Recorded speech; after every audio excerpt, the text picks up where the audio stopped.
The Short, Happy Life of Francis Macomber.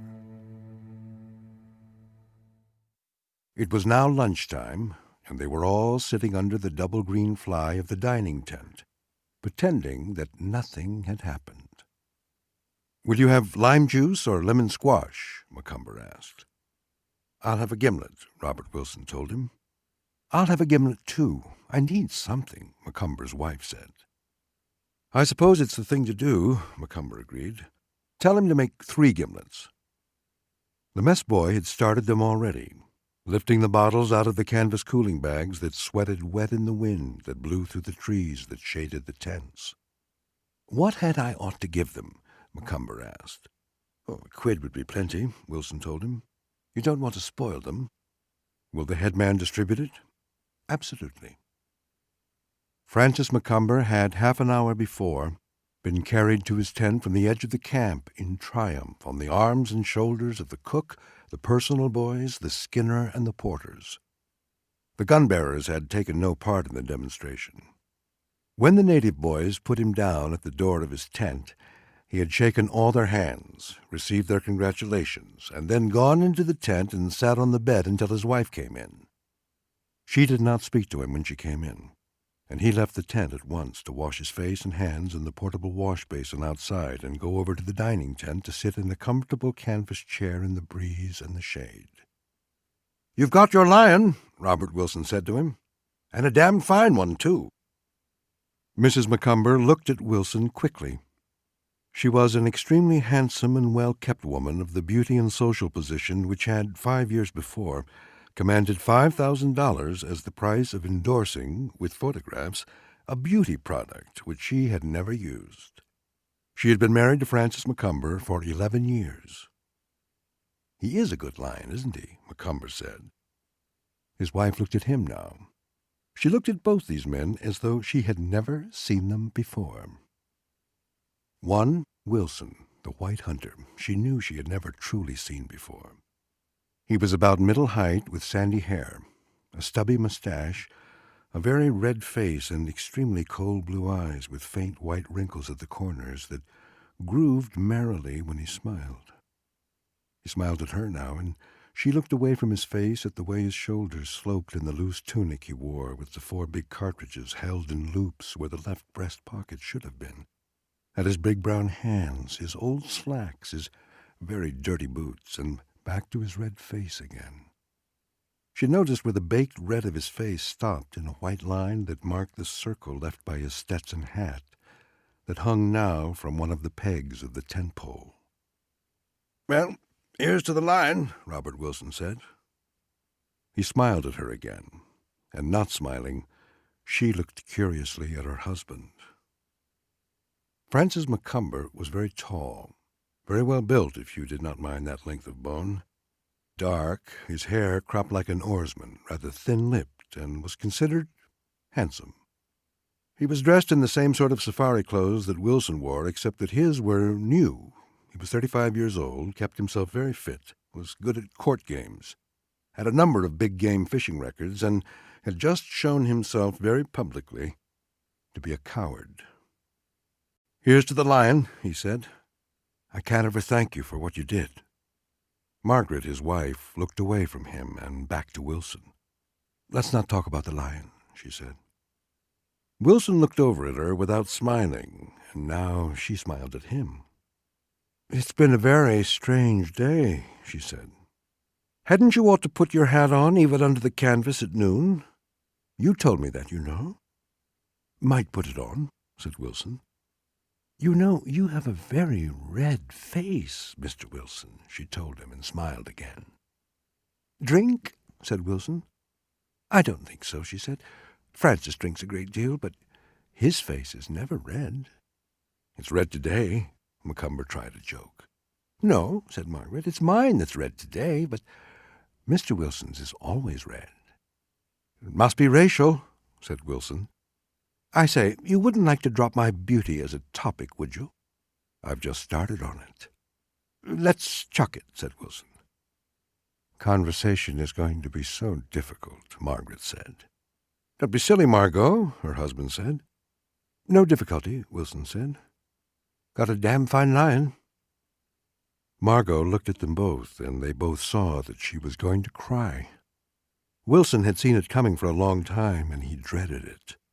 Macomber was past dreading it. "I wish it hadn't happened. Oh, I wish it hadn't happened," she said, and started for her tent. She made no noise of crying, but they could see that her shoulders were shaking under the rose-colored, sun-proofed shirt she wore. "Women upset," said Wilson to the tall man. "Amounts to nothing. Strain on the nerves and one thing and another." "No," said Macomber. "I suppose I rate that for the rest of my life now." "Nonsense. Let's have a spot at the giant killer," said Wilson. "Forget the whole thing. Nothing to it, anyway." "We might try," said Macomber. "I won't forget what you did for me, though." "Nothing," said Wilson. "All nonsense." So they sat there in the shade where the camp was pitched under some white-topped acacia trees with a boulder-strewn cliff behind them, and a stretch of grass that ran to the bank of a boulder-filled stream in front with forest beyond it, and drank their just cool lime drinks and avoided one another's eyes while the boys set the table for lunch. Wilson could tell that the boys all knew about it now, and when he saw Macomber's personal boy looking curiously at his master while he was putting dishes on the table, he snapped at him in Swahili. The boy turned away with his face blank. "What were you telling him?" Macomber asked. "Nothing. Told him to look alive, or I'd see he got about 15 of the best." "What's that, lashes?"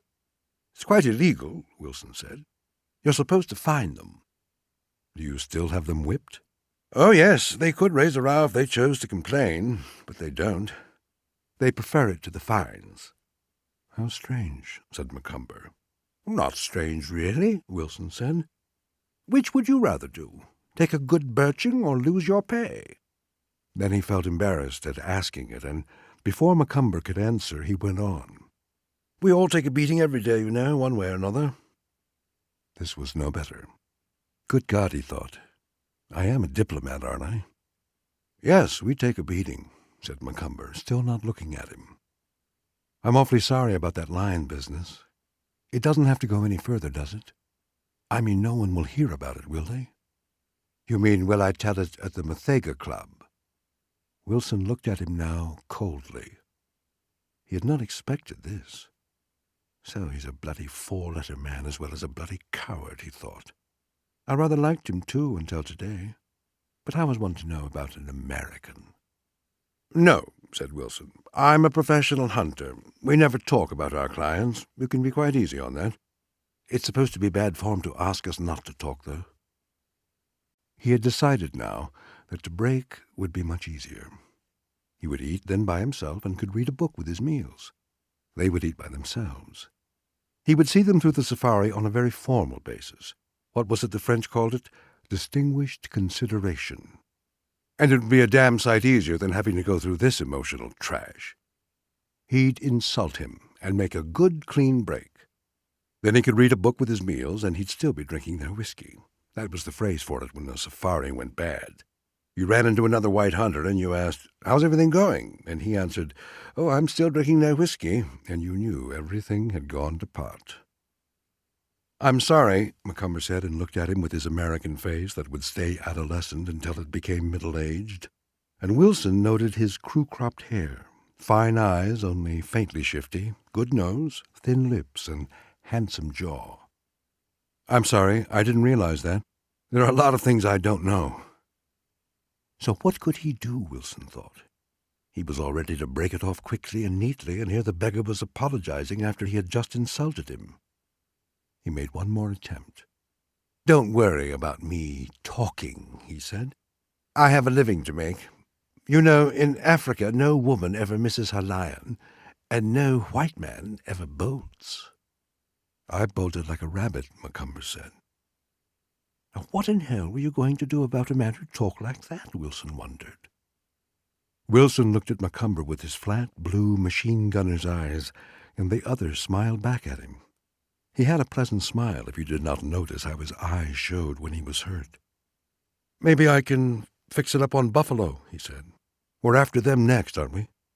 "In the morning, if you like," Wilson told him. Perhaps he had been wrong. This was certainly the way to take it. You most certainly could not tell a damn thing about an American. He was all for Macomber again, if you could forget the morning, but of course you couldn't. The morning had been about as bad as they come. "Here comes the Memsahib," he said. She was walking over from her tent, looking refreshed and cheerful and quite lovely. She had a very perfect oval face, so perfect that you expected her to be stupid. But she wasn't stupid, Wilson thought. No, not stupid. "How is the beautiful red face, Mr. Wilson? Are you feeling better, Frances, my pearl?" "Oh, much," said Macomber. "I've dropped the whole thing," she said, sitting down at the table. "What importance is there to whether Francis is any good at killing lions?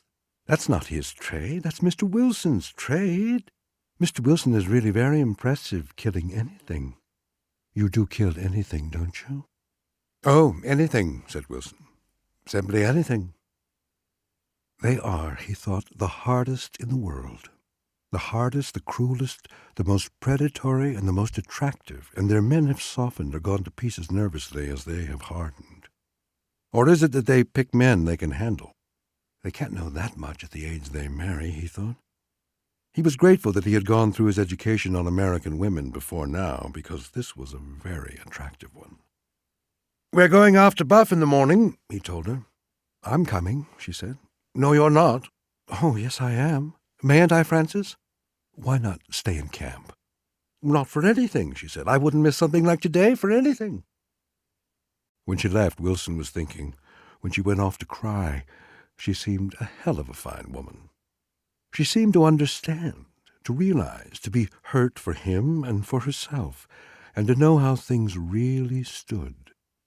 She's away for 20 minutes, and now she's back, simply enameled in that American female cruelty. They are the damnedest women. Really, the damnedest. "We'll put on another show for you tomorrow," Frances Macomber said. "You're not coming," Wilson said. "You're very mistaken," she told him. "And I want so to see you perform again. You were lovely this morning. That is, if blowing things' heads off is lovely." "Here's the lunch," said Wilson. "You're very merry, aren't you?" "Why not? I didn't come out here to be dull." "Well, it hasn't been dull," Wilson said. He could see the boulders in the river and the high bank beyond with the trees, and he remembered the morning. "Oh, no," she said, "it's been charming. And tomorrow. You don't know how I look forward to tomorrow." "That's eland he's offering you," Wilson said. "They're the big cowy things that jump like hares, aren't they?" "I suppose that describes them," Wilson said. "It's very good meat," Macomber said. "Did you shoot it, Frances?" she asked. "Yes." "They're not dangerous, are they?" "Only if they fall on you," Wilson told her. "I'm so glad." "Why not let up on the bitchery just a little, Margot?" Macomber said, cutting the eland steak and putting some mashed potato, gravy, and carrot on the downturned fork that tined through the piece of meat. "I suppose I could," she said, "since you put it so prettily." "Tonight we'll have champagne for the lion," Wilson said. "It's a bit too hot at noon." "Oh, the lion," Margot said. "I'd forgotten the lion." So, Robert Wilson thought to himself, she is giving him a ride, isn't she? Or do you suppose that's her idea of putting up a good show? How should a woman act when she discovers her husband is a bloody coward? She's damn cruel. But they're all cruel. They govern, of course, and to govern, one has to be cruel sometimes. Still, I have seen enough of their damn terrorism. "Have some more eland?" he said to her politely. That afternoon, late, Wilson and Macomber went out in the motor car with the native driver and the 2 gun-bearers. Mrs. Macomber stayed in the camp. It was too hot to go out, she said, and she was going with them in the early morning. As they drove off, Wilson saw her standing under the big tree, looking pretty rather than beautiful in her faintly rosy khaki, her dark hair drawn back off her forehead and gathered in a knot low on her neck. Her face as fresh, he thought, as though she were in England. She waved to them as the car went off through the swale of high grass and curved around through the trees into the small hills of orchard bush. In the orchard bush they found a herd of impala. and leaving the car, they stalked one old ram with long, wide-spread horns, and Macomber killed it with a very creditable shot that knocked the buck down at a good 200 yards and sent the herd off bounding wildly and leaping over one another's backs in long, leg-drawn-up leaps, as unbelievable and as floating as those one makes sometimes in dreams. "That was a good shot," Wilson said. "They're a small target." "Is it a worthwhile head?" Macomber asked. "It's excellent," Wilson told him. "You shoot like that and you'll have no trouble." "You think we'll find buffalo tomorrow?" "There's a good chance of it. They feed out early in the morning, and with luck we may catch them in the open." "I'd like to clear away that lion business," Macomber said. "It's not very pleasant to have your wife see you do something like that." "I should think it would be even more unpleasant to do it," Wilson thought, "wife or no wife, or to talk about it, having done it." But he said, "I wouldn't think about that any more. Anyone could be upset by his first lion. That's all over." But that night after dinner and a whiskey and soda by the fire before going to bed, as Francis Macomber lay on his cot with the mosquito bar over him and listened to the night noises, it was not all over. It was neither all over, nor was it beginning. It was there exactly as it happened, with some parts of it indelibly emphasized, and he was miserably ashamed at it. But more than shame, he felt cold, hollow fear in him. The fear was still there, like a cold, slimy hollow in all the emptiness, where once his confidence had been, and it made him feel sick. It was still there with him now. It had started the night before, when he had wakened and heard the lion roaring somewhere up along the river. It was a deep sound, and at the end there were sort of coughing grunts that made him seem just outside the tent. And when Francis Macomber woke in the night to hear it, he was afraid. He could hear his wife breathing quietly, asleep. There was no one to tell he was afraid, nor to be afraid with him. And lying alone, he did not know the Somali proverb that says, "A brave man is always frightened 3 times by a lion, when he first sees his track, when he first hears him roar, and when he first confronts him." Then, while they were eating breakfast by lantern light out in the dining tent before the sun was up, the lion roared again, and Francis thought he was just at the edge of camp. "Sounds like an old-timer," Robert Wilson said, looking up from his kippers and coffee. "Listen to him cough." "Is he very close?" "Mile or so up the stream." "Will we see him?" "We'll have a look." "Does his roaring carry that far? It sounds as though he were right in camp." "Carries a hell of a long way," said Robert Wilson. "Strange the way it carries. Hope he's a shootable cat. The boy said there was a very big one about here." "If I get a shot, where should I hit him?" Macomber asked, "to stop him." "In the shoulders," Wilson said. "In the neck, if you could make it. Shoot for bone. Break him down." "I hope I can place it properly," Macomber said. "You shoot very well," Wilson told him. "Take your time. Make sure of him. The first one in there is the one that counts." "What range will it be?" "Can't tell. Lion has something to say about that. Won't shoot unless it's close enough so you can make sure." "At under 100 yards?" Macomber asked. Wilson looked at him quickly. "100's about right. Might have to take him a bit under. Shouldn't chance a shot at much over that. 100's a decent range. You can hit him wherever you want at that." "Here comes the Memsahib." "Good morning," she said. "Are we going after that lion?" "As soon as you deal with your breakfast," Wilson said. "How are you feeling?" "Marvelous," she said. "I'm very excited." "I'll just go and see that everything is ready." Wilson went off. As he left, the lion roared again. "Noisy beggar," Wilson said. "We'll put a stop to that." "What's the matter, Francis?" his wife asked him. "Nothing," Macomber said. "Yes, there is," she said. "What are you upset about?" "Nothing," he said. "Tell me," she looked at him. "Don't you feel well?" "It's that damned roaring," he said. "It's been going on all night, you know." "Why didn't you wake me?" she said. "I'd love to have heard it." "I've got to kill the damned thing," Macomber said miserably. "Well, that's what you're out here for, isn't it?" "Yes, but I'm nervous. Hearing that thing roar gets on my nerves." "Well, then, as Wilson said, kill him and stop his roaring." "Yes, darling," said Francis Macomber. "Sounds easy, doesn't it?" You're not afraid, are you? Of course not. But I'm nervous from hearing him roar all night. You'll kill him marvelously, she said. I know you will. I'm awfully anxious to see it. Finish your breakfast and we'll be starting. It's not light yet, she said. This is a ridiculous hour. Just then, the lion roared in a deep-chested, moaning, suddenly guttural, ascending vibration that seemed to shake the air and ended in a sigh and a heavy, deep-chested grunt. He sounds almost here, Macomber's wife said. My God, said Macomber, I hate that damn noise. It's very impressive. Impressive. It's frightful. Robert Wilson came up then carrying his short, ugly, shockingly big-bored 505 Gibbs and grinning. Come on, he said. Your gun-bearer has your Springfield and the big gun. Everything's in the car. Have you solids? Yes. I'm ready, Mrs. Macomber said. Must make him stop that racket, Wilson said. You get in front. The Memsahib can sit back here with me. They climbed into the motor car, and in the gray first daylight moved off up the river through the trees. Macomber opened the breech of his rifle and saw he had metal-cased bullets, shut the bolt, and put the rifle on safety. He saw his hand was trembling. He felt in his pocket for more cartridges and moved his fingers over the cartridges in the loops of his tunic front. He turned back to where Wilson sat in the rear seat of the doorless, box-bodied motor car beside his wife, them both grinning with excitement. And Wilson leaned forward and whispered, See the birds dropping? Means the old boy has left his kill. On the far bank of the stream, Macomber can see above the trees vultures circling and plummeting down.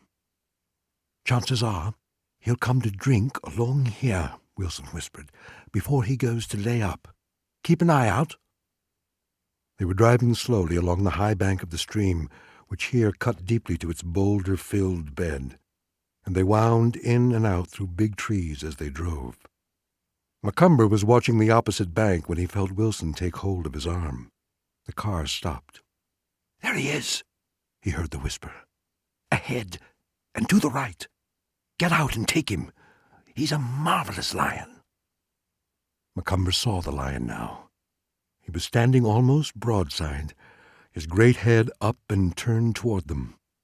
The early morning breeze that blew toward them was just stirring his dark mane, and the lion looked huge, silhouetted on the rise of bank in the gray morning light, his shoulders heavy, his barrel of a body bulking smoothly. How far is he? Asked Macomber, raising his rifle. About 75. Get out and take him. Why not shoot from where I am? You don't shoot them from cars, he heard Wilson saying in his ear. Get out. He's not going to stay there all day. Macomber stepped out of the curved opening at the side of the front seat, onto the step and down onto the ground. The lion still stood looking majestically and coolly toward this object, that his eyes only showed in silhouette, bulking like some super rhino. There was no man-smell carried toward him, and he watched the object, moving his great head a little from side to side. Then, watching the object, not afraid, but hesitating before going down the bank to drink with such a thing opposite him, he saw a man-figure detach itself from it, and he turned his heavy head and swung away toward the cover of the trees. As he heard a cracking crash and felt the slam of a 30-06 .220-grain solid bullet that bit his flank and ripped in sudden hot, scalding nausea through his stomach. He trotted, heavy, big-footed, swinging wounded, full-bellied, through the trees toward the tall grass and cover, and the crash came again to go past him, ripping the air apart. Then it crashed again, and he felt the blow as it hit his lower ribs and ripped on through, blood sudden hot and frothy in his mouth, and he galloped toward the high grass where he could crouch and not be seen and make them bring the crashing thing close enough so he could make a rush and get the man that held it. Macomber had not thought how the lion felt as he got out of the car. He only knew his hands were shaking, and as he walked away from the car it was almost impossible for him to make his legs move. They were stiff in the thighs, but he could feel the muscles fluttering. He raised the rifle, sighted on the junction of the lion's head and shoulders, and pulled the trigger.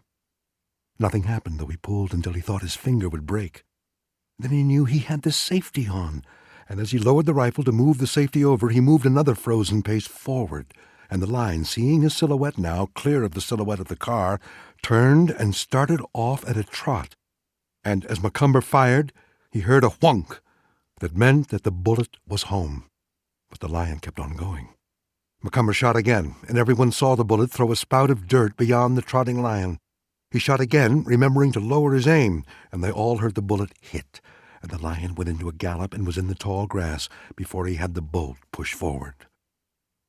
Macomber stood there, feeling sick at his stomach, his hands that held the Springfield still cocked, shaking, and his wife and Robert Wilson were standing by him. Beside him, too, were the two gun-bearers chattering in Wakamba. "I hit him," Macomber said. "I hit him twice." "You gut shot him, and you hit him somewhere forward," Wilson said without enthusiasm. The gun-bearers looked very grave. They were silent now. "You may have killed him," Wilson went on. "We'll have to wait a while before we go in to find out." "What do you mean?" "Let him get sick before we follow him up." "Oh," said Macomber.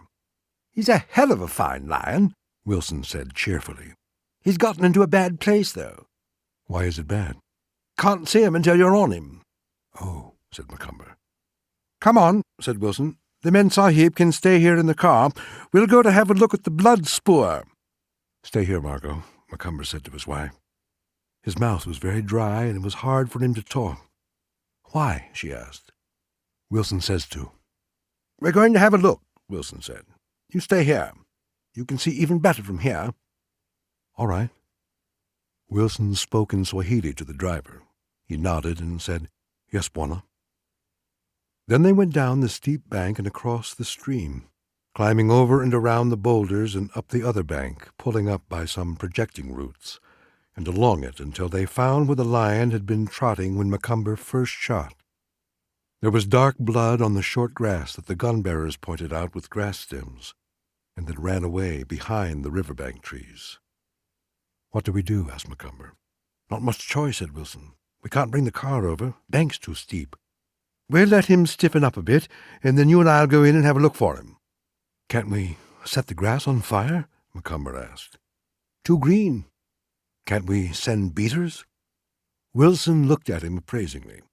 "Of course we can," he said, "but it's just a touch murderous. You see, we know the lion's wounded.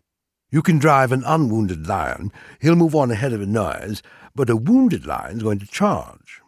You can't see him until you're right on him. He'll make himself perfectly flat in cover you wouldn't think would hide a hair. You can't very well send boys in there to that sort of a show. Somebody bound to get mauled." "What about the gun-bearers?" "Oh, they'll go with us. It's their showering. You see, they signed on for it. They don't look too happy, though, do they?" "I don't want to go in there," said Macomber. It was out before he knew he'd said it. "Neither do I," said Wilson very cheerily. "Really, no choice, though." Then, as an afterthought, he glanced at Macomber and saw suddenly how he was trembling, and the pitiful look on his face. "You don't have to go in, of course," he said. "That's what I'm hired for, you know. That's why I'm so expensive." "You mean you'd go in by yourself? Why not leave him there?"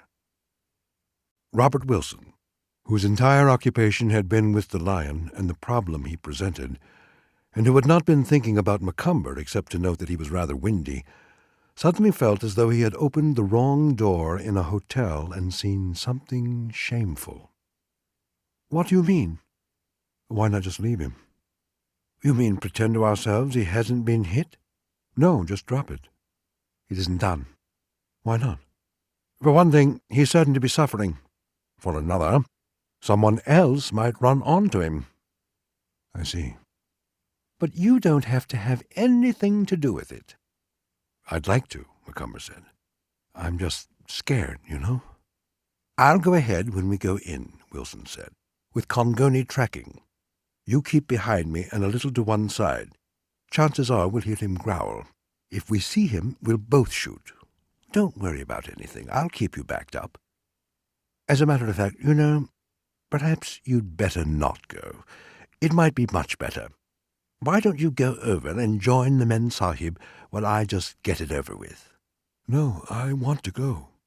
"All right," said Wilson. But don't go in if you don't want to. This is my Shouty now, you know. I want to go, said Macomber. They sat under a tree and smoked. Want to go back and speak to the Memsahib while we're waiting? Wilson asked. No. I'll just step back and tell her to be patient. Good, said Macomber. He sat there, sweating under his arms, his mouth dry, his stomach hollow feeling, wanting to find courage to tell Wilson to go on and finish off the lion without him. He could not know that Wilson was furious because he had not noticed the state he was in earlier and sent him back to his wife. While he sat there, Wilson came up. I have your big gun, he said. Take it. We've given him time, I think. Come on. Macomber took the big gun, and Wilson said, Keep behind me and about 5 yards to the right and do exactly as I tell you. Then he spoke in Swahili to the 2 gun-bearers, who looked the picture of gloom. Let's go, he said. Could I have a drink of water? Macomber asked. Wilson spoke to the older gun-bearer, who wore a canteen on his belt, and the man unbuckled it, unscrewed the top, and handed it to Macomber, who took it, noticing how heavy it seemed and how hairy and shoddy the felt covering was in his hand. He raised it to drink and looked ahead at the high grass, with the flat-topped trees behind it. A breeze was blowing toward them, and the grass rippled gently in the wind. He looked at the gun-bearer, and he could see the gun-bearer was suffering too with fear. 35 yards into the grass, the big lion lay flattened out along the ground. His ears were back, and his only movement was a slight twitching up and down of his long, black-tufted tail. He had turned at bay as soon as he had reached this cover, and he was sick with the wound through his lungs that brought a thin, foamy red to his mouth each time he breathed. His flanks were wet and hot, and flies were on the little openings the solid bullets had made in his tawny hide, and his big yellow eyes, narrowed with hate, looked straight ahead, only blinking when the pain came as he breathed, and his claws dug in the soft-baked earth. All of him, pain, sickness, hatred, and all of his remaining strength, was tightening into an absolute concentration for a rush. He could hear the men talking, and he waited, gathering all of himself into this preparation for a charge as soon as the men would come into the grass. As he heard their voices, his tail stiffened to twitch up and down, and as they came into the edge of the grass, he made a coughing grunt and charged. Kangani, the old gun-bearer, in the lead, watching the blood spoor. Wilson watching the grass for any movement, his big gun ready. The second gun-bearer looking ahead and listening, Macomber close to Wilson, his rifle cocked. They had just moved into the grass when Macomber heard the blood-choked coughing grunt and saw the swishing rush in the grass. The next thing he knew, he was running wildly, in panic in the open, running toward the stream. He heard the karawong of Wilson's big rifle, and again in a second crashing karawong, and turning, saw the lion, horrible-looking now, with half his head seeming to be gone, crawling toward Wilson in the edge of the tall grass while the red-faced man worked the bolt on the short, ugly rifle and aimed carefully as another blasting karawong came from the muzzle, and the crawling, heavy, yellow bulk of the lion stiffened, and the huge, mutilated head slid forward, and Macomber, standing by himself in the clearing where he had run, holding a loaded rifle, while 2 black men and a white man looked back at him in contempt, knew the lion was dead. He came toward Wilson, his tallness all seeming a naked reproach, and Wilson looked at him and said, "Want to take pictures?" "No," he said. That was all anyone had said until they reached the motor car. Then Wilson had said, "Hell of a fine lion. Boys will skin him out. We might as well stay here in the shade." Macomber's wife had not looked at him, nor he at her, and he had sat by her in the back seat with Wilson sitting in the front seat. Once he had reached over and taken his wife's hand without looking at her, and she had removed her hand from his. Looking across the stream to where the gun-bearers were skinning out the lion, he could see that she had been able to see the whole thing. While they sat there, his wife had reached forward and put her hand on Wilson's shoulder. He turned, and she had leaned forward over the low seat and kissed him on the mouth. "Oh, I say," said Wilson, going redder than his natural baked color. "Mr. Robert Wilson," she said. "The beautiful red-faced Mr. Robert Wilson." Then she sat down beside Macomber again and looked away across the stream to where the lion lay, with uplifted, white-muscled, tendon-marked, naked forearms and white, bloating belly as the black men fleshed away the skin.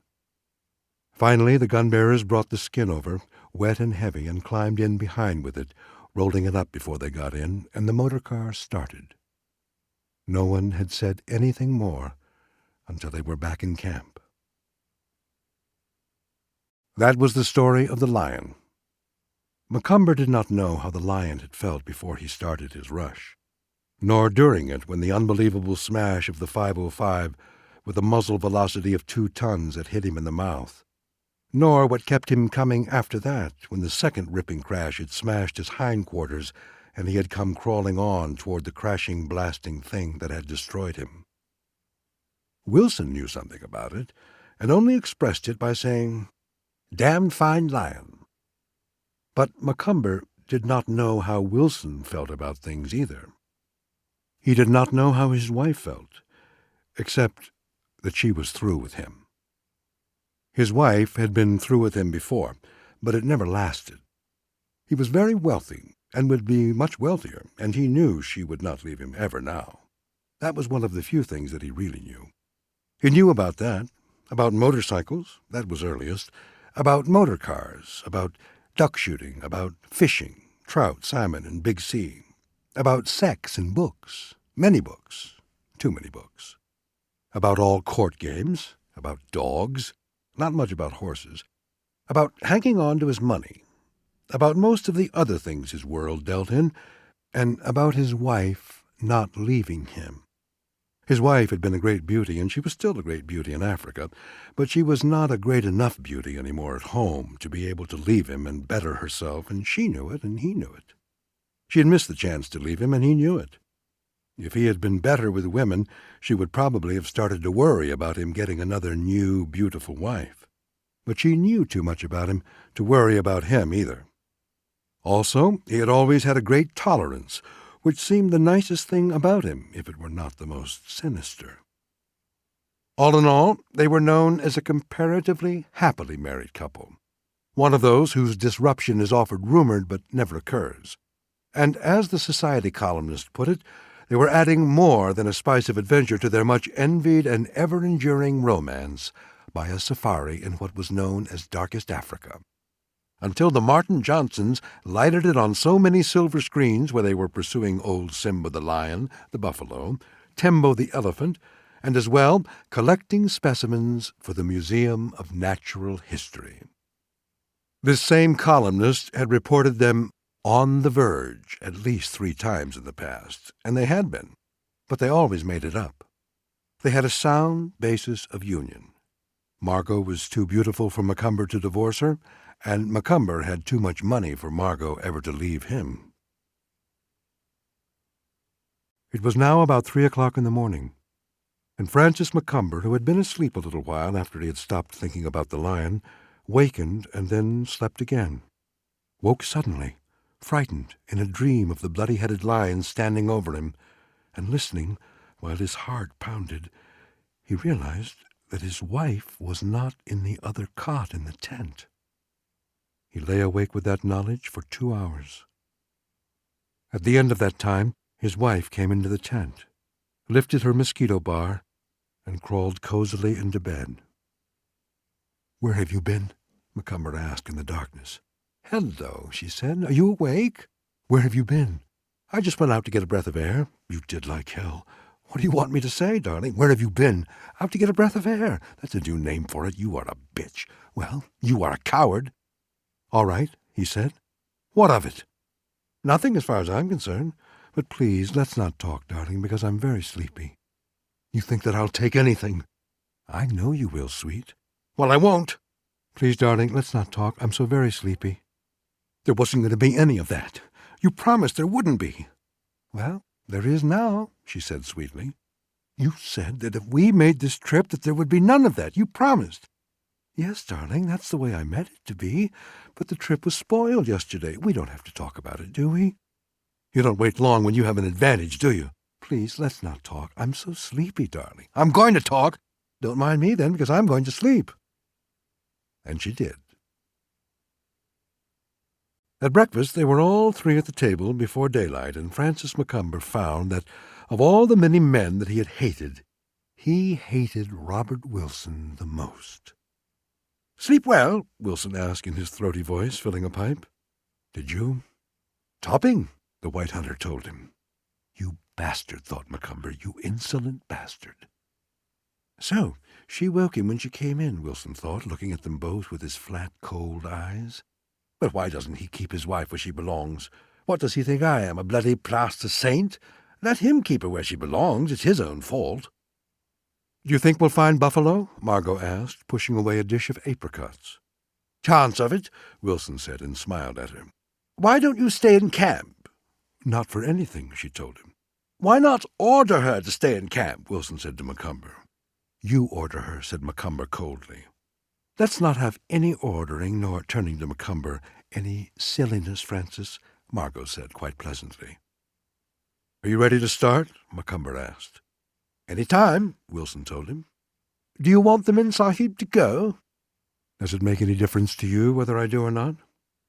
"The hell with it," thought Robert Wilson. "The utter, complete hell with it. So this is what it's going to be like. Well, this is what it's going to be like, then." "Makes no difference," he said. "You're sure you wouldn't like to stay in camp with her yourself and let me go out and hunt the buffalo?" Macomber asked. "Can't do that," said Wilson. "Wouldn't talk rot if I were you." "I'm not talking rot. I'm disgusted." "Bad word, disgusted." "Francis, will you please try to speak sensibly?" his wife said. "I speak too damn sensibly," Macomber said. "Did you ever eat such filthy food?" "Something wrong with the food?" asked Wilson quietly. "No more than with everything else." "I'd pull yourself together, laddybuck," Wilson said very quietly. "There's a boy waits at table that understands a little English. The hell with him." Wilson stood up and, puffing on his pipe, strolled away, speaking a few words in Swahili to one of the gun-bearers who was standing waiting for him. Macomber and his wife sat on at the table. He was staring at his coffee cup. "If you make a scene, I'll leave you, darling," Margot said quietly. "No, you won't." "You can try it and see." "You won't leave me." "No," she said, "I won't leave you, and you'll behave yourself." "Behave myself? That's a way to talk. Behave myself?" "Yes, behave yourself." "Why don't you try behaving?" "I've tried it so long, so very long." "I hate the red-faced swine," Macomber said. "I loathe the sight of him." "He's really very nice." "Oh, shut up!" Macomber almost shouted. Just then the car came up and stopped in front of the dining tent, and the driver and the two gun-bearers got out. Wilson walked over and looked at the husband and wife sitting there at the table. "Going shooting?" he asked. "Yes," said Macomber, standing up. "Yes." "Better bring a woolly. It will be cool in the car," Wilson said. "I'll get my leather jacket," Margot said. "The boy has it," Wilson told her. He climbed into the front seat with the driver, and Francis Macomber and his wife sat, not speaking, in the back seat. "Hope this silly beggar doesn't take a notion to blow the back of my head off," Wilson thought to himself. "Women are a nuisance on safari." The car was grinding down to cross the river at a pebbly ford in the gray daylight, and then climbed, angling up the steep bank where Wilson had ordered a way shoveled out the day before so they could reach the park-like wooded rolling country on the far side. It was a good morning, Wilson thought. There was a heavy dew, and as the wheels went through the grass and low bushes, he could smell the odor of the crushed fronds.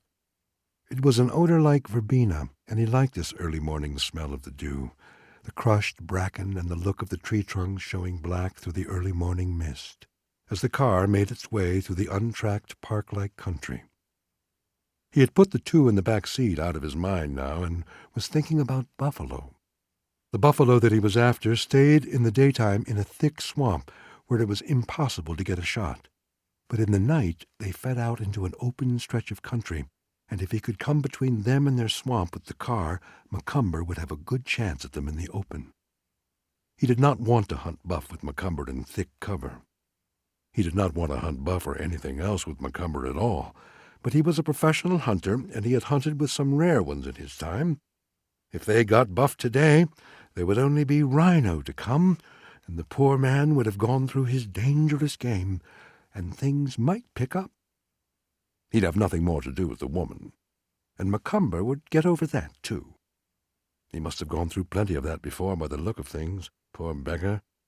He must have a way of getting over it. Well, it was the poor sod's own bloody fault. He, Robert Wilson, carried a double-sized cot on safari to accommodate any windfalls he might receive. He had hunted for a certain clientele, the international fast sporting set, where the women did not feel they were getting their money's worth unless they had shared the cot with the white hunter. He despised them when he was away from them, although he liked some of them well enough at the time, but he made his living by them, and their standards were his standards as long as they were hiring him. They were his standards in all except the shooting. He had his own standards about the killing, and they could live up to them or get someone else to hunt them. He knew, too, that they all respected him for this. This Macomber was an odd one, though, damned if he wasn't. Now, the wife, yes, the wife. The wife. Well, he dropped all that. He looked around at them. Macomber sat grim and furious. Margot smiled at him. She looked younger today, more innocent and fresher and not so professionally beautiful. What's in her heart, God knows, Wilson thought. She hadn't talked much last night. At that, it was a pleasure to see her. The motor car climbed up a slight rise and went on through the trees and then out into a grassy, prairie-like opening and kept in the shelter of the trees along the edge, the driver going slowly and Wilson looking carefully out across the prairie and all along its far side. He stopped the car and studied the opening with his field glasses. Then he motioned to the driver to go on, and the car moved slowly along, the driver avoiding warthog holes and driving around the mud castles ants had built. Then, looking across the opening, Wilson suddenly turned and said, "By God, there they are!" And looking where he pointed, while the car jumped forward and Wilson spoke in rapid Swahili to the driver, Macomber saw 3 huge black animals looking almost cylindrical in their long heaviness, like big black tank cars, moving at a gallop across the far edge of the open prairie. They moved at a stiff-necked, stiff-bodied gallop, and he could see the upswept wide black horns on their heads as they galloped heads out, the heads not moving. "They're 3 old bulls," Wilson said. "We'll cut them off before they get to the swamp." The car was going a wild 45 miles an hour across the open, and as Macomber watched, the buffalo got bigger and bigger until he could see the gray, hairless, scabby look of one huge bull, and how his neck was a part of his shoulders and the shiny black of his horns as he galloped a little behind the others that were strung out in that steady, plunging gait. And then, the car swaying as though it had just jumped a road, they drew up close and he could see the plunging hugeness of the bull, and the dust in his sparsely haired hide, the wide boss of horn in his outstretched, wide-nostriled muzzle, and he was raising his rifle when Wilson shouted, "Not from the car, you fool!"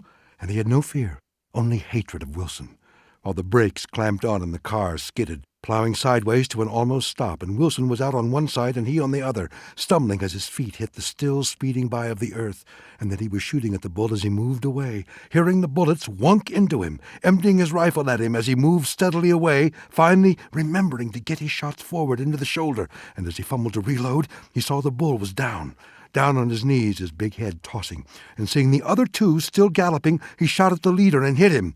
He shot again and missed, and he heard the carawanging roar as Wilson shot and saw the leading bull slide forward onto his nose.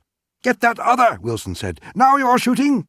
But the other bull was moving steadily at the same gallop, and he missed, throwing a spout of dirt. And Wilson missed, and the dust rose in a cloud, and Wilson shouted, "Come on, he's too far," and grabbed his arm, and they were in the car again.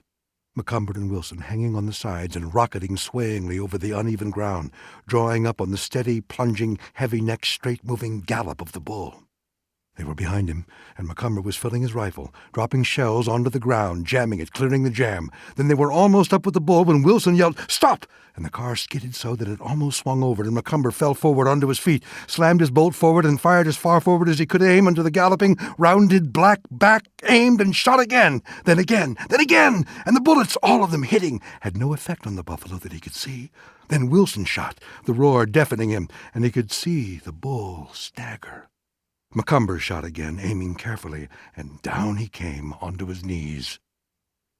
"All right," Wilson said. "Nice whack. That's the 3. Macomber felt a drunken elation. "How many times did you shoot?" he asked. "Just 3, Wilson said. "You killed the first bull, the biggest one. I helped you finish the other 2. Afraid they might have got into cover. You had them killed. I was just mopping up a little. You shot damn well." "Let's go to the car," said Macomber. "I want a drink." "Got to finish off that buff first," Wilson told him. The buffalo was on his knees, and he jerked his head furiously and bellowed in pig-eyed, roaring rage as they came toward him. "Watch he doesn't get up," Wilson said. Then, "Get a little broadside and take him in the neck, just behind the ear." Macomber aimed carefully at the center of the huge, jerking, rage-driven neck and shot. At the shot, the head dropped forward. "That does it," said Wilson. "Got the spine. They're a hell of a looking thing, aren't they?" "Let's get the drink," said Macomber. In his life he had never felt so good. In the car, Macomber's wife sat very white-faced. "You were marvelous, darling," she said to Macomber. "What a ride." "Was it rough?" Wilson asked. "It was frightful. I've never been more frightened in my life." "Let's all have a drink," Macomber said. "By all means," said Wilson. "Give it to the Memsahib." She drank the neat whiskey from the flask and shuddered a little when she swallowed. She handed the flask to Macomber, who handed it to Wilson. "It was frightfully exciting," she said. "It's given me a dreadful headache. I didn't know you were allowed to shoot them from cars, though." "No one shot from cars," said Wilson coldly. "I mean chase them from cars." "Wouldn't ordinarily," Wilson said. "Seems sporting enough to me, though, while we were doing it. Taking more chance driving that way across the plain full of holes and one thing and another than hunting on foot. Buffalo could have charged us each time we shot if he liked. Gave him every chance. Wouldn't mention it to anyone, though. It's illegal, if that's what you mean." "It seemed very unfair to me," Margot said, "chasing those big, helpless things in a motor car." "Did it?" said Wilson. "What would happen if they heard about it in Nairobi?" "I'd lose my license, for one thing. Other unpleasantnesses," Wilson said, taking a drink from the flask. "I'd be out of business." "Really?" "Yes, really." "Well," said Macomber, and he smiled for the first time all day. "Now she has something on you." "You have such a pretty way of putting things, Francis," Margot Macomber said. Wilson looked at them both. If a 4-letter man marries a 5-letter woman, he was thinking, what number of letters would their children be?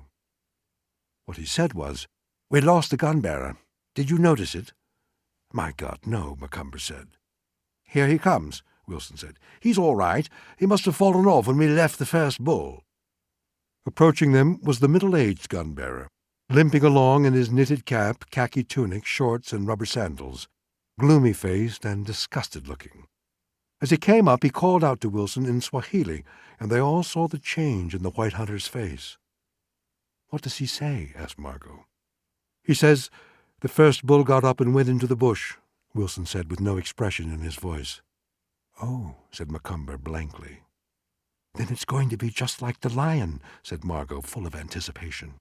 "It's not going to be a damn bit like the lion," Wilson told him. "Did you want another drink, Macomber?" "Thanks, yes," Macomber said. He expected the feeling he had had about the lion to come back, but it did not.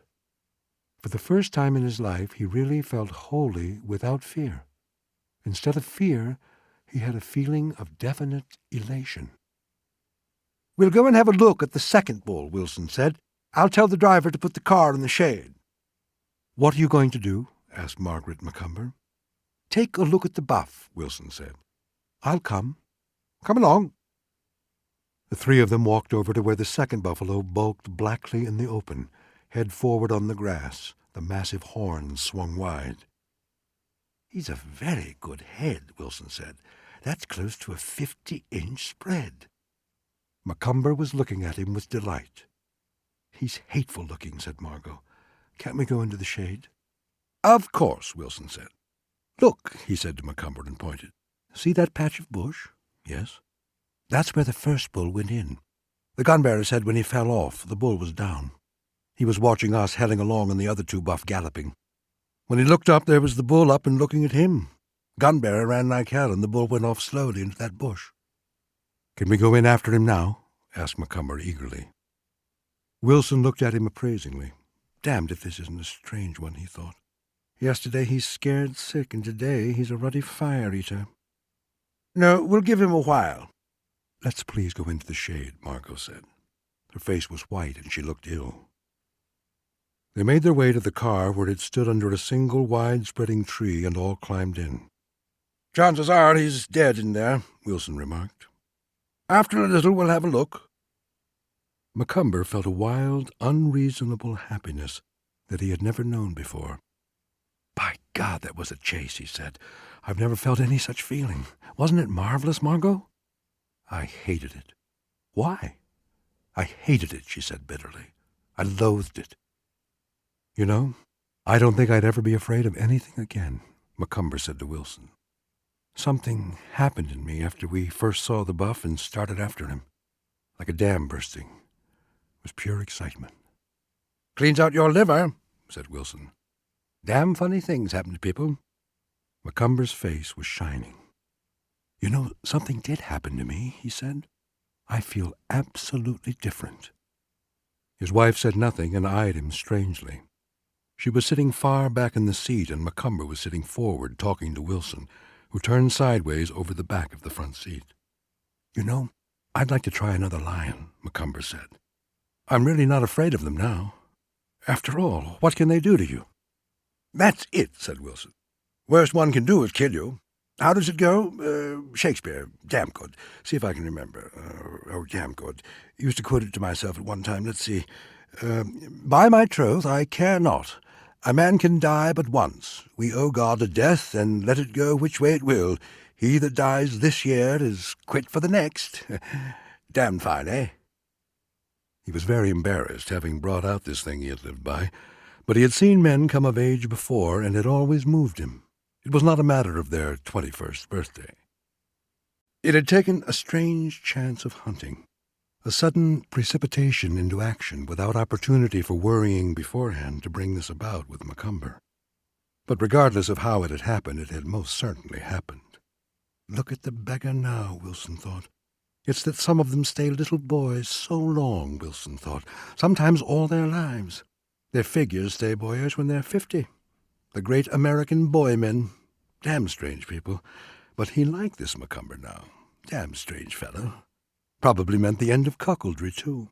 Well, that would be a damn good thing. Damn good thing. Beckett had probably been afraid all his life. Don't know what started it, but over now. Hadn't had time to be afraid with the buff. That and being angry, too. Motorcar, too. Motorcars made it familiar. Be a damn fire-eater now." He'd seen it in the war work the same way. More of a change than any loss of virginity. Fear gone like an operation. Something else grew in its place. Main thing a man had. It made him into a man. Women knew it, too.